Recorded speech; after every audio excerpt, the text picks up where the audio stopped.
Tripura long live এই অনুপ্রবেশকারীদের অতি দ্রুতভাবে এই ত্রিপুরা রাজ্য থেকে বহিষ্কার করতে হবে go back migrant go back এখানে মানথাই শক্তি নিবা ওই দ্বীপ রাখলে দমনি চং মানি ক্লাব চবা চলে নাই লামা খাই তো নাই রাস্তা উপরে টংলাই নাই রাজ্য সরকার হাই রাজ্য সরকার আমাদের অনুপ্রবেশকারীদের অ্যাকশন নিছে না কেন জবাব চাই জবাব দাও তোমায় দিতে হবে তাইলে আন্দোলন রাজ্য সভা তোমায় জবাব দিতে হবে নাইলে বিক্ষোভ চলবে নাইলে আন্দোলন চলবে ত্রিপুরা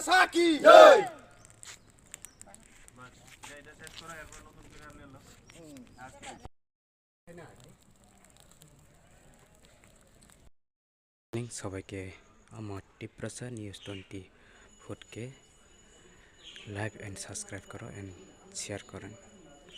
তো দেখুন রতনপুর বাজার সব মার্কেট বন্ধ আছে। তো সকাল 6টা থেকে আগামীকাল সকাল 6টা পর্যন্ত বন্ধ থাকবে রতনপুর বাজার। তো রোডও অবরোধ আছে। রাস্তা অবরোধ করেছেন মূলত কি উদ্দেশ্য একটাই যে আমাদের ত্রিপুরা রাজ্যে ত্রিপুরার সাথে সাথে বেআইনিভাবে অত্যাচারভাবে আমাদের বিপ্রায় হয়ে রয়েছে। কারণ রাজ্য সরকার কোনো হেলদুল আমাদের সাথে কোনো ন্যায্য আমাদের যে মৌলিক অধিকারগুলি দেয়নি।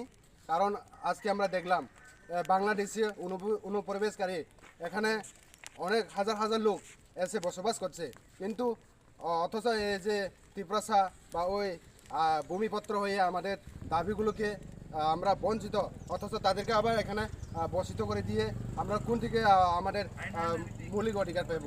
তো আমাদের ন্যায্য দাবি হলো আমাদের ত্রিপুরা অ্যাকর্ড ইমপ্লিমেন্ট করতে হবে এবং বাংলাদেশি অনুপ্রবেশকারীদের চিহ্নিত করে তাদেরকে তাদের জায়গাতে বা অথবা বাংলাদেশে ফেরত পাঠাতে হবে।